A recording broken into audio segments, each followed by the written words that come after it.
بسم اللہ الرحمن الرحیم قال اللہ تبارک و تعالی فی الکلام المجید والفرقان الحمید ومن آیاتہ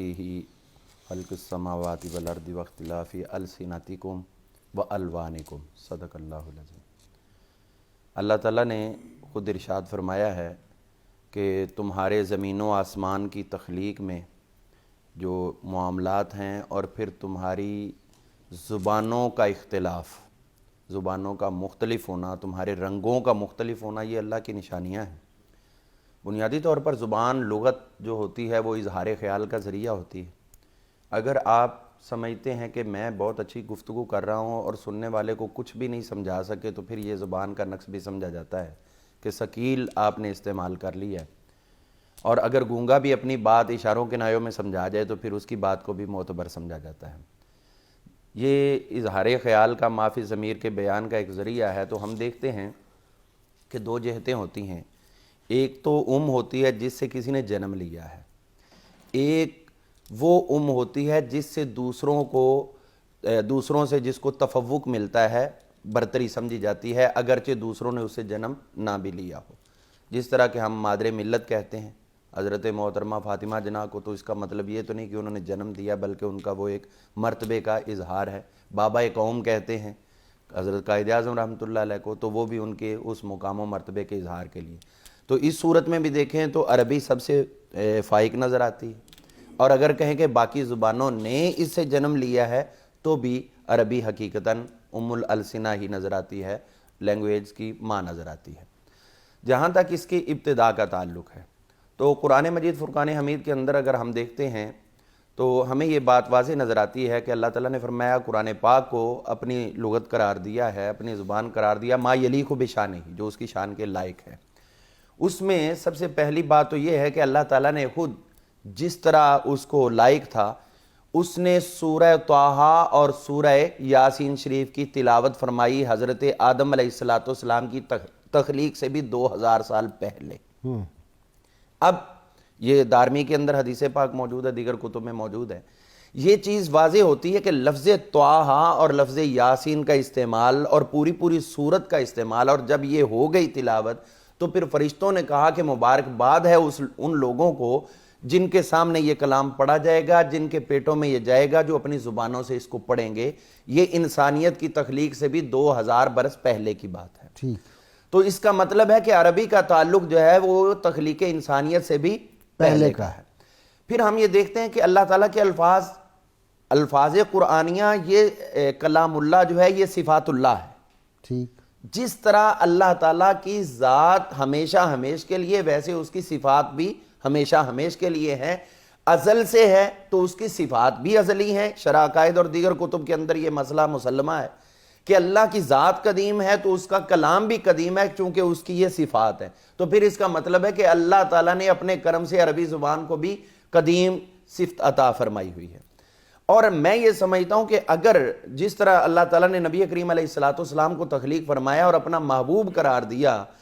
تو اگر حضور صلی اللہ تعالی وسلم محبوب خدا تھے تو اگر عربی زبان حضور کی نہ ہوتی، نہ بنانی ہوتی، تو پھر اللہ تعالیٰ جو بھی زبان بناتا اسی کو قدیم بناتا اور اپنے حبیب کی زبان قرار دیتا۔ تو حضور کی زبان کا ہونا ہی اس بات کا ثبوت ہے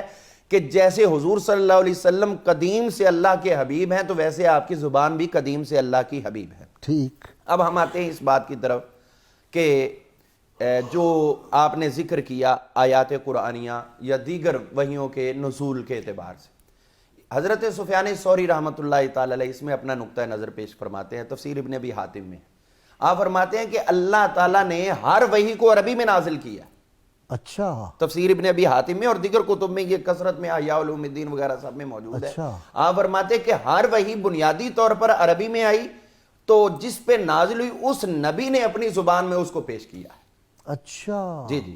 تو اب اس کا مطلب یہ ہے کہ بیسک تو پھر ہے ہی عربی، ٹھیک، آگے اس کو کنورٹ کیا گیا تو ہر نبی کی زبان سے وہ ادھر معتبر اور محترم قرار پائی۔ اس سے پتہ چلا کہ ہر نبی کی جو زبان تھی اپنی وہ بالکل مختلف تھی، تو پھر وہ کتابیں تو اس زبان میں نہیں تھی جس میں نازل ہوئی، جی، تو وہ تو ازل میں بدل گئی۔ جی، مفہوم میں جو بھی تھا وہ عربی تھا، انہوں نے اپنی زبان کو، یعنی یہ ہوتا ہے نا ٹرانسلیٹ کرتے ہوئے کما حق کو، بندہ اس کا حق نہیں ادا کر پاتا، تو وہ چونکہ من جانب اللہ نبی ہوتے تھے تو لہٰذا اس عربی زبان کو اپنی متعلقہ زبان کے اندر پورا پورا وہ منتقل کر دیتے تھے اور اس کا حق بھی ادا کر دیتے تھے، اور اسی کو اللہ تعالیٰ خود اپنا ہی کلام قرار دیتا تھا۔ اب ہم دیکھتے ہیں کہ اللہ تعالیٰ نے خود قرآن مجید کے اندر جو چیز دی ہے ہمیں، یہ تو ثابت ہو گیا کہ یہ ازل سے ہے، تو بل ہوا قرآن مجید فی لوح محفوظ، اب لفظ لوح بھی بتا رہا ہے، محفوظ بھی بتا رہا ہے کہ یہ عربی زبان کے لفظ ہیں۔ تو وہ جو اوپر اللہ تعالیٰ نے جبریل علیہ السلام کے لیے سدرۃ المنتہا سے اوپر جو یہ جگہ بنائی قرآن مجید کی، تو اس کو بھی عربی زبان کا ہی نام دیا ہے۔ تو مطلب یہ کہ جنت تو سدرہ سے نیچے نیچے ہے،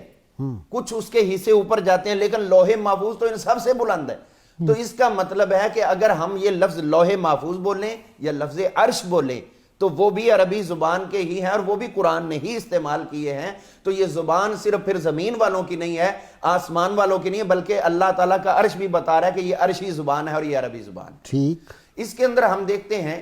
ایک تو جہت یہ ہوگی کہ یہ ام الالسنہ، دوسرے نمبر پر ہمیں یہ نظر آتا ہے کہ اس کے اندر تفوق ہے، دوسری زبانوں سے برتری ہے، اسی لیے اللہ نے اس کا تفوق قائم کر، چونکہ انسان کی جبلت ہے کہ وہ نئی سے نئی چیز کی تلاش میں جاتا ہے۔ اچھی بھلی گفتگو کر رہے ہیں تو دوسری زبان کے الفاظ کو ایڈ کرنا اپنے لیے لوگ باعث فخر سمجھتے ہیں، اور شروع سے ہوتا ہے۔ تو اس طرح کا کثرت استعمال وہ اصل زبان کو پیچھے کرتا چلا جاتا ہے وقت کے ساتھ ساتھ۔ تو جیسا ہوا حضرت آدم علیہ السلام تشریف لائے تو ان کو زبان عربی دی تھی، وقت کے ساتھ ساتھ جیسے اس میں چینج آتا گیا تو حضرت نوح علیہ السلام آئے تو یہاں ان کو حضرت جبریل امین علیہ السلام نے دوبارہ عربی زبان پیش کی۔ حضرت نوح علیہ السلام کو دوسری مرتبہ یہ عربی زبان سکھائی گئی، اور انہوں نے پھر عربی کے اندر یہ لفظ شروع کیا، اور لفظ نوح بھی بتا رہا ہے کہ یہ عربی زبان کے اندر ہی آپ کا نام جو ہے وہ واضح کر رہا ہے۔ ٹھیک، اسی طرح پھر اس کے بعد یہ ٹائم آیا کہ پھر وقت کے ساتھ ساتھ یہ ناپید ہوتی گئی، تو حضرت سیدنا اسماعیل علیہ السلام کو اللہ تعالیٰ نے یہ الہامی طور پر عطا کی۔ ٹھیک، آپ سب سے پہلے اس بات کو ذرا دیکھیے کہ ہم جہاں بیٹھے یہ گفتگو کر رہے ہیں اپنے ماحول میں، اپنی زبان میں، یکلت کوئی میں ایسی زبان بولنی شروع کر دوں جو کسی کے پاس اس معیار پر نہ ہو، تو اس کا مطلب ہے کہ میں چھوٹا ہوں، مجھے تو سینس نہیں ہے، اور یکلت میں بول رہا ہوں، تو اس کا مطلب ہے کہ یہ چیز ودیت کی گئی ہے، من جانب اللہ آئی ہے۔ تو اس پورے ماحول میں مکہ میں جو گفتگو ہوتی تھی وہ متعلقہ زبانوں میں ہوتی تھی، تو حضرت سیدنا اسماعیل علیہ السلام نے جو یکلت شروع کر دی عربی زبان، اور حضور علیہ السلام کی حدیث اس پہ ناطق ہے، تو اس کا مطلب یہ ہے کہ ان کو الہامی طور پر یہ عربی زبان عطا کی گئی۔ من جانب اللہ کی زبان تھی، ہے اور رہے گی، اس کے محبوبوں کی زبان ہے۔ تو جہاں نبی ہوتا ہے، نبی کے بیانات سے مسائل اور معاملات وہ کشید کیے جاتے ہیں، نبی کو دیے نہیں جاتے دنیا کی طرف سے، وہ دنیا کو ہی عطا کرتے ہیں۔ اسی سے ثابت ہوا کہ یہ زبان جو انبیاء کو بیسک دی گئی تھی، اسی سے دیگر زبانوں نے جنم لیا۔